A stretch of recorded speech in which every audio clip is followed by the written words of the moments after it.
ጤና ይስጥልኝ። ሰውም ኢትዮጵያዊም ያልሆነውን ጭራቅ ከህዝባችንና ከሀገራችን አናት ላይ አንስተን ማንነታችንን አክብረን እናስከብረን የምንኖርበትን ስርዓት ለመገንባት በጋራ እንነሳ። የአማራ ህዝብ በተፈጸመበትና አሁንም የተፈጸመበት ባለው የዘር ማጥፋት ዘመቻ ምክንያት ራሱን ለማዳን እያደረገ ባለው ተጋድሎ አኩሪ ድሎችን ተጎናጽፏል።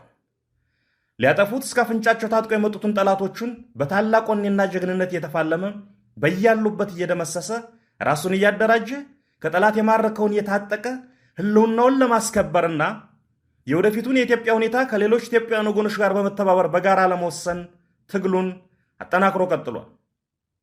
እኛ አማራዎች በእያንዳንዱ ቀን ከምናደርገው የጦር ሜዳ ፍልሚያ ጎን ለጎን ራሳችንን የማሰልጠን የማስታጠቅና የማደራጀት ስራችንን ያላንዳች መዘናጋት አጠናክረን እንቀጥላለን።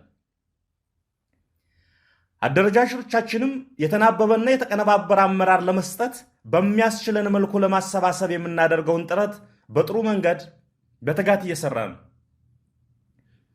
ከሌሎች ኢትዮጵያውያን ኃይሎች ጋር የምናደርገውን የትግል አጋርነትና ቅርርብ መልክ ለማስያዝ የአማራ ፋኖ በከፍተኛ ትጋት እየሰራ ነው። አማራ ራሱን እየተከላከለ በትጥቅና በአደረጃጀት ኃይሉን እያጠናከረ ከሌሎች ኢትዮጵያውያን ኃይሎች ጋር ትግሉን አስተባብሮ በድል ለመቋጨት የሚያደርገው ትንቅንቅ እንደተጠበቀ ሆኖ በከተሞች የሚኖረው ህዝብ ግን የአረመኔው የአብይ አህመድ አገዛዝ ዋና ገፈት ቀማሽ ሆኖ እያለ በእጁ ሊጠቀምበት የሚችል የትግል ግብዓትና ኃይል ቢኖረውም እስካሁን በተደረገው ትግል ላይ ትግሉን በመጠኑ ከመደገፍ ባለፈ በተገቢ ሁኔታ የትግሉን ጊዜና መስዋዕትነት ለማሳጠር በተቀናጀ መንገድ ግን አልተነቃነቀም። በዛሬዋ የአብይ አህመድ አረመኔያዊ አገዛዝ ኢትዮጵያ በከተሞች ለሚኖረው ህዝብ በሰላም ወጥቶ መግባት ብርቅ ሆኗል። ያለ ጉቦ ጉዳይ ማስፈጸም የማይታሰብ ተደርጓል። ልጆቹን ለሚገድልበት ገንዘብ ለማሰባሰብ ህዝባችንን አጋድሞ እየጋጠው ነው። በኑሮ ውድነት ሰቅዞ እያሰቃየው ነው። ከትግል መነሻችን ጀምሮ በተደጋጋሚ እንደገለጽ ነው የአማራ ህዝብ ህልውና የሚጠበቀውና በኢትዮጵያ ህዝብ ላይ የተጫነውን አገዛዝ ከነግሳንግሱ መቅበር የሚቻለው ሁሉንም የትግል ስልቶች በተገቢ ቦታና ጊዜ በተጠናና በታቀደ መንገድ አቀናጅቶና አዋህዶ በመምራት እንደሆነ ለአፍታም መዘንጋት የለበትም። የኢትዮጵያ ከተሞች አዲስ አበባን ጨምሮ አረመኔው አብይ አህመድ በትጥቅ የሚፋለሙትን ጀግኖች ለማጥፋት ሴራ የሚጎነጉንበት ስንቅና ትጥቅ የሚያገኝበት የወንበዴና የዘር አጥፊ መደበቂያ ዋሻ መሆኑ በአፋጣኝ ማክተም አለበት። በመሆኑም በከተሞች የሚኖረው ህዝባችን ነባራዊ ሁኔታው በሚፈቅደው የትግል አይነት ሁሉ እምቢተኝነትን በማፋፋም አረመኔውን ስርዓት ለመንቀል በቆራጥነት እንዲነሳ ጥሬን እያስተላለፍ የከተማ ትግላችንን በልዩ ሁኔታ የሚከታተልና የሚያስተባብር የሥራ ግብረ ኃይል ተቋቁሞ ተገቢውን አመራር እንደሚሰጥ እናሳውቃለን። ድል ለአማራ ህዝብ፣ ድል ለኢትዮጵያ ህዝብ። አዲስ ትውልድ፣ አዲስ አስተሳሰብ፣ አዲስ ተስፋ። ህልውናችን በተባበረ ክንዳችን። ህዳር 6 2018 ዓ.ም አርበኛ ዘመነ ካሴ። ውድ የኢትዮ አዲስ ዴይሊ ቤተሰቦች፣ በአቶ ልደቱ አያሌው አንገብጋቢ ጽሑፍ የግንቦት ምርጫ ወይስ የግንቦት ማኒፌስቶ ባደረግነው ጥልቅ ጉዞ ውስጥ አምባገነናዊ አገዛዝን በሰላማዊ ህዝባዊ እምቢተኝነት ስለማሸነፍ የቀደሙትን 3 ክፍሎች በዝርዝር ተመልክተናል። ከሀገረ ከአውፒ ልቦወለድ የወጣው የግንቦት ማኒፌስቶ ከሆነ ኢትዮጵያ ነባራዊ ሁኔታ ጋር እንዴት እንደሚጣጣም በማጤን የሀገር ህልውና ትኩረታችን የት ላይ ሊሆን እንደሚገባ መወያየት ጀምረን ነበር። አሁን ደግሞ የዚህን ወሳኝ ውይይት የመጨረሻና 4ኛ ክፍል ይዘን ቀርበናል። ታዲያ ከዚህ ሁሉ ትንታኔ በኋላ ለሀገራችን ህልውና መታደግ አቶ ልደቱ የሚያቀርቡት የመጨረሻውና ወሳኙ መፍትሄ ምንድን ነው? ትኩረታችን የት ላይ በማድረግ የኢትዮጵያን የመጪውን ጊዜ እጣ ፈንታ ልንቀርጸው እንችላለን? የግንቦት ማኒፌስቶ የመጨረሻ መልእክትና እውነተኛ ፍቺ ዛሬ ይገለጣል። ይህን የመጨረሻና አዳዲስ አስተሳሰቦችን የሚያጭር ክፍል እንዳያመልጣችሁ አብረን እንከታተለው። መርሃ ግብር 6 የውሎ አዳር አገዛዝ አንበርክክ ህዝባዊ እምቢተኛነት። በዚህ የ6ኛ ሳምንት አገዛዝ አንበርክክ የህዝባዊ እምቢተኛነት መርሃ ግብር ጦርነት ይቁም፣ አገዛዝ ይብቃ፣ ሰላም ይስፈን የሚለው ቀዳሚ ጥያቄ መቀጠሉ እንደተጠበቀ ሆኖ ጠቅላይ ሚኒስትር አብይ በአስቸኳይ ከስልጣን ይውረዱ የሚለው ጥያቄ ግን ብልጽግና ፓርቲ በአስቸኳይ ስልጣን ይልቀቅ ወደሚል ጥያቄ ይቀየራል። ከዚህ በኋላ ብልጽግና ፓርቲ የሀገሪቱ የወደፊት ፖለቲካ የመፍትሄ አካል የመሆን እድል ሊኖረው የሚችለው ስልጣኑን ለቆ ለአዲስ የሽግግር መንግስት ለማስረከብ ፈቃደኛ ከሆነ ብቻ ይሆናል። ያለፉት 5 ሳምንታት የሚካሄደውን ትግል አገዛዙ ተቋቁሞ የመቀጠል እድሉ እጅግ በጣም ጠባብ ነው። ነገር ግን እንደምንም ተንገዳግዶና ህልውናውን አስጠብቆ መቀጠል ቢችል እንኳን በከፍተኛ መጠን መዳከሙ አይቀሬ ይሆናል። ኢኮኖሚው እንዳልነበር ሆኖ ይሽመደመዳል። የመንግስት ባለስልጣናትና ቤተሰቦቻቸው ሞራላቸው ላሽቆ በከፍተኛ የህልውና ስጋት ውስጥ ይወድቃሉ። የጸጥታ ሰራተኞች ክንዳቸው እየዛለ ከህዝቡ ጋር እየተጋጩ መቀጠል ለራሳቸው ህልውና አስጊ እንደሆነና እንደማያዋጣ እየተገነዘቡ ይመጣሉ። ነገር ግን አገዛዙና መዋቅሩ ብቻ ሳይሆን የህዝቡ የፍጆታ ክምችት በሂደት እየተመናመነ ስለሚመጣ የህዝቡ የመታገል አቅምም በዚያው መጠን እየተዳከመ ሊመጣ እንደሚችል አስቀድሞ መገንዘብና አስፈላጊውን ቅድመ ዝግጅት ማድረግ ያስፈልጋል። ከሁሉም በላይ ትግሉ ለውጤት እየተቃረበ የመምጣቱን ተስፋ አጉልቶ በማሳየት ህዝቡ ሙሉ አቅሙን አሰባስቦ ወደ መጨረሻው የትግል ምዕራፍ እንዲሸጋገር ያልተቋረጠ ግፊት ማድረግ ያስፈልጋል። ህዝቡ ህልውናውን አስጠብቆ ለመቀጠል የተጀመረውን ትግል ከማሸነፍ በስተቀርም ሌላ አማራጭ እንደሌለውና ለማሸነፍ እንደተቃረበ በማያሻማ ሁኔታ ማስገንዘብ ያስፈልጋል። በዚህ የስድስተኛ ሳምንት አገዛዝ አንበርክክ የህዝባዊ እምቢተኛነት መርሃ ግብር ህዝቡ በሁሉም ከተሞች በአምስተኛው ሳምንት ለሰላማዊ ሰልፍ በወጣበት ተመሳሳይ መንገድ በከፍተኛ መጠን መድረሻ እንዲሆን ወደ ተወሰነው ቦታ ይተማል። ይህ የስድስተኛ ሳምንት መርሃ ግብር ግን የውሎ ገብ ሰልፍ አይደለም። መንግስት እስካልተሸነፈ ድረስ ህዝቡ ወደ ቤቱ ላይመለስ ወስኖ የሚያካሂደው የመጨረሻ የሞት የሽረት ህዝባዊ እምቢተኛነት ነው። ለቀናት የሚበቁ ደረቅ ምግቦችና የሚጠጣ ውሃ የሌሊቱን ቅዝቃዜ ለመቋቋም የሚያስችለውን አልባሳት ይዞ በዋለበት እያደረ እስከ መጨረሻው ድል ድረስ መታገሉን ይቀጥላል። የዚህኛው ሰልፍ መዳረሻዎቹ የተመረጡና የአገዛዙን ሁለንተናዊ እንቅስቃሴ ለማስቆም የሚያስችሉ መንግስታዊ ተቋማት ይሆናሉ። በክልል ደረጃ ተመሳሳይ ተቋማት የመድረሻ ቦታ እንዲሆኑ ይደረጋል። ህዝቡ በነቂስ ወጥቶና በእነዚህ ተቋማት ዙሪያ ከበው በመቀመጥ ጥያቄዎቹ በሰላም እንዲመለሱ የመጨረሻውን ጫና ይፈጥራል። በዚህ ወቅት የዓለም ትኩረት ሁሉ በኢትዮጵያ ላይ ይሆናል። ህዝቡ ከየቤቱ ያመጣቸውን ምግቦች ተካፍሎ እየበላ የሰላማዊ እምቢተኛነት አመጾ ለቀናት አጠናክሮ ይቀጥላል። የምግብና የውሃ አቅርቦት እጥረት እንዳይኖርም ባለሀብቶችና ባለ ተሽከርካሪዎች የተጠናከረ እገዛ ያደርጋሉ። የትግሉ ግለት በዚህ ደረጃ ላይ ሲደርስ አገዛዙ ከአምባገነናዊ ባህሪ በመነጨና በአልሞት ባይ ተጋዳይነት በቻይና በቲናሚን አደባባይ ሲሆን እንደታየው ታንኮችን ጭምር አሰማርቶ በብዙ ሰላማዊ ዜጎች ላይ ጭካኔ የተሞላበት የግድያ እርምጃ ሊወስድ ይችላል።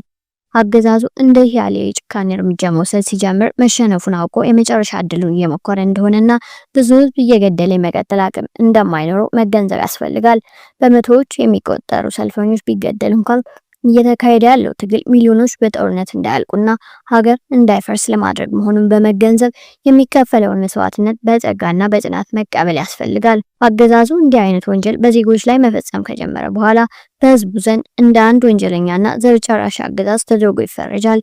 ከዚያም ህዝቡ አገዛዙን ለማሸነፍና ህልውናውን ለማትረፍ የሚያስችለውን ማንኛውም አይነት አጸፋዊ እርምጃ እንዲወስድ የመጨረሻ ጥሪ ይቀርባል። በቅድሚያ አገዛዙ ሽንፈቱን ተቀብሎ እጁን እንዲሰጥ ይጠይቃል። እጁን የማይሰጥ ከሆነ ግን ህዝቡ የገዛ ንብረት የሆኑ ተቋማትን ጥሶ በመግባት እንዲቆጣጠራቸው የ24 ሰዓት ማስጠንቀቂያ ይሰጣል። ትግሉ በዚህ ደረጃ ላይ ሲደርስ ሰላማዊ ትግሉን የመሩትና ጠመንጃ አንስተው እየታገሉ ያሉ ተቃዋሚ ኃይሎች ለአንድ ወር የሚቆይና ኃላፊነቱ የተወሰነ የጋራ ጊዜያዊ ሀገራዊ ግብረ ኃይል ማቋቋማቸውን የዚህ ጊዜያዊ ግብረ ኃይል ኃላፊነትም በመላው ኢትዮጵያ ሰላምና መረጋጋትን ማስፈንና የሽግግር መንግስት የማቋቋም ቅድመ ሁኔታን ማመቻቸት እንደሚሆን በሰነድ አዘጋጅተው ለህዝቡ ይፋ ያደርጋሉ። ከከፍተኛ አዛዦች በታች ያሉና በሰላማዊ ዜጎች ላይ ወንጀል ያልፈጸሙ የሀገሪቱ የጸጥታ ሰራተኞች የሰላምና መረጋጋቱ ሂደት አካል ሆነው እንዲሰሩ ጥሪ ይደረግላቸዋል። የህዝቡ ትግል በዚህ ደረጃ ላይ ከደረሰ በኋላ ጠቅላይ ሚኒስትር አብይና የብልጽግና ፓርቲ ባለስልጣናት ከሁለት አንዱ ከመምረጥ ውጭ ሌላ አማራጭ አይኖራቸውም። እጃቸውን በፍቃዳቸው ይሰጣሉ ወይም በህዝብ ትግል ተገደው በቁጥጥር ስር ይውላሉ። ከዚህ የሰላማዊ ህዝባዊ እምቢተኛነት ትግል ድል በኋላ በተቃዋሚው ኃይል ውይይትና ድርድር ለ3 ዓመት የሚቆይና ሁሉን አቀፍ የሆነ ጊዜያዊ የሽግግር መንግስት ይቋቋማል። በታጣቂ ኃይሎች መካከልም ዘላቂ የተኩስ ማቆም ስምምነት ይፈረማል። የሽግግር መንግስቱ ሀገሪቱን በጊዜያዊነት ከማስተዳደር በተጨማሪ ብሔራዊ እርቀ ሰላምና ሀገራዊ መግባባት መግባባት የመፍጠር፣ የሽግግር ጊዜ ፍትህ ማስፈን፣ መሰረታዊ ቅራኔዎችን ለመፍታት በሚያስችል አግባብ ህገ መንግስት የማሻሻል፣ በጦርነት የወደሙ መሰረታዊ የህዝብ አገልግሎት ተቋማትን መልሶ የመገንባት፣ የሀገሪቱ የጸጥታ ተቋማት እንደገና የማደራጀት፣ ለነጻና ፍትሃዊ ምርጫ ምቹ ሁኔታ የመፍጠር ስልጣን ይኖረዋል።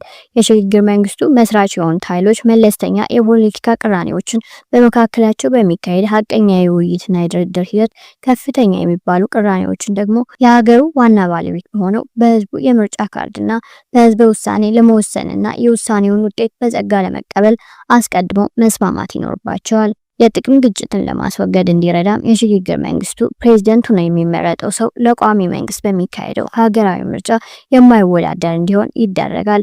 ይህን አይነት የሽግግር መንግስት ለማቋቋም የሚያስችለው ረቂቅ ሰነድ አስቀድሞ ተዘጋጅቶ ከመጀመሪያው የወር ቀጠሮ ጊዜ ጀምሮ ለህዝብ ይፋ ይደረጋል። ከድሉ ማግስትም በጊዜያዊ ግብረ ኃይል አማካኝነት ቀርቦና በሽግግር መንግስቱ ሸንጎ ጸድቆ በተግባር እንዲውል ይደረጋል። ማጠቃለያ፣ የጠቅላይ ሚኒስትር አብይ አገዛዝ ወደ ስልጣን ከመጣ ከ7 ዓመታት በላይ ሆኖታል። በእነዚህ 7 ዓመታት ውስጥ በአነስተኛ ግምት ከ1 ሚሊዮን በላይ የሆኑ ኢትዮጵያውያን ዜጎቻችን ህይወታቸውን አጥተዋል። ከዚያ ያልተናነሰ ህዝብም አካል ጉዳተኛ ሆኗል።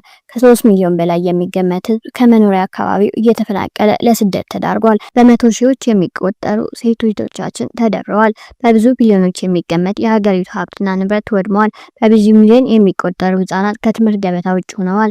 ከሁሉም በላይ አንድነታችንና ማህበራዊ ትስስራችን በከፍተኛ መጠን ተበጣጥሶ እንደ አንድ የሀገር ልጅ ሳይሆን እንደ ባዕድ ጠላት እየተያየን በጭካኔ መገዳደልን ተለማምደናል። በጦርነት ይህ ሁሉ ዋጋ ተከፍለውን ግን እስካሁን የበለጠ እየተባባሰና እየተወሳሰበ የመጣ እንጂ የተፈታ አንድም ችግር የለም። ይህ ጦርነት ወደፊት ለሌላ ጥቂት ዓመታት ከቀጠለም የበለጠ ከመተላለቅ መንግስትና ሀገር የለሽ ከመሆን ውጭ ሌላ የሚያስገኝልን ውጤት አይኖርም። በተለይም ከኤርትራ መንግስትና ከትግራይ ኃይሎች ጋር እየታሰበ ያለው ተጨማሪ ጦርነት ለይቶለት ከፈነዳ እንኳንስ ኢትዮጵያ መላው ምስራቅ አፍሪካ ከፍተኛ ወደሆነ አጠቃላይ ቀውስ እንደሚገባ መገመት አስቸጋሪ አይሆንም። በእኔ እምነት 5% የሚሆነው የኢትዮጵያ ህዝብ ይህንን የሰላማዊ ህዝባዊ እምቢተኛነት ጥሪ ከልቡ ከተቀበለና የተግባር ተሳታፊ ለመሆን ከወሰነ በጦርነት የሚካሄደው ትግል ከሚጠይቀው እጅግ ባነሰ ጊዜና መስዋዕትነት አገዛዙን ማሸነፍና ዘላቂ ለውጥ ማምጣት እንችላለን። እስካሁን በብዙ ሀገራት የተካሄዱ የሰላማዊ ህዝባዊ እምቢተኛነት ትግሎች ያስገኙትን ውጤት ለማጥናት ካደረግኩት ጥረት ለመገንዘብ እንደሞከርኩት ከላይ በተዘረዘሩት 11 ቅድመ ሁኔታዎች ዙሪያ በቂ ስራ አስቀድመን ከሰራን ከ45 ቀናት ባልበለጠ ጊዜ ከ1000 ባነሰ የህይወት መስዋዕትነት እጅግ አነስተኛ በሆነ የኢኮኖሚ ጉዳት ትግሉን ለድል ልናበቃው እንችላለን። በዘርፉ የተካሄዱ ጠንካራ ጥናቶች እንደሚያሳዩትም በሰላማዊ ህዝባዊ እምቢተኛነት ሊመጣ የሚችለው ለውጥም በትጥቅ ትግል ይመጣል ተብሎ ከሚታሰበው ለውጥ ከ10 እጥፍ በበለጠ ዘላቂና አስተማማኝ የመሆን እድል ይኖረዋል። ስለዚህ የሰላማዊ ህዝባዊ እምቢተኛነት ትግሉን ስንመርጥ አይቻልም ከሚለው ጨለምተኛ አተያይ በተቃራኒ በርካታ ዓመታትን ከብክነት አያሌ ሀብትና ንብረትን ከውድመት ተጨማሪ ሚሊዮን ዜጎችን ከሞትና ከስደት የማዳንና በአጠቃላይም መንግስትና ሀገር የለሽ ከመሆን የህልውና አደጋ የመትረፍ ምርጫና ውሳኔ መሆኑን መረዳት ያስፈልጋል። ይህንን እውነታ በመገንዘብ በአሁኑ ወቅት የገጠመን የህልውና አደጋ የበለጠ ተባብሶና መቀልበስ በማይችልበት ደረጃ ከቁጥጥራችን ውጪ ከመሆኑ በፊትና በጦርነት የኖሩ በጦርነት ያልቃሉ የሚለው ብሂል በእኛ ላይም ከመፈጸሙ በፊት የፖለቲካ ኃይሎችና ሁሉም ባለድርሻ አካላት ይህንን የትግል ጥሪ እንዲቀበሉት በከፍተኛ አጽንኦትና ትህትና እጠይቃለሁ። የኢትዮጵያ ህዝብም ለዘላቂ ጥቅሙና ለህልውናው የሚበጀውን ይህንን አዋጭ የትግል ጥሪ በአስቸኳይ እንዲቀበለውና በተግባር እንዲያውለው በከፍተኛ ተማጽኖ እጠይቃለሁ። በአጠቃላይ ጦርነትን ልናስቆም፣ የግፍ አገዛዝን ልናስወግድና ሰላምን በዘላቂነትና በወሳኝ መልኩ ልናሰፍን የምንችለው ህዝባዊ እምቢተኛነትን ወይም በኔፓልና በማዳጋስካር የታየው አይነት ኢትዮጵያዊ ጄንዚ በማካሄድ መሆኑን አምነን በመቀበል ለተግባራዊነቱ በፍጥነት መዘጋጀትና መስራት ይጠበቅብናል።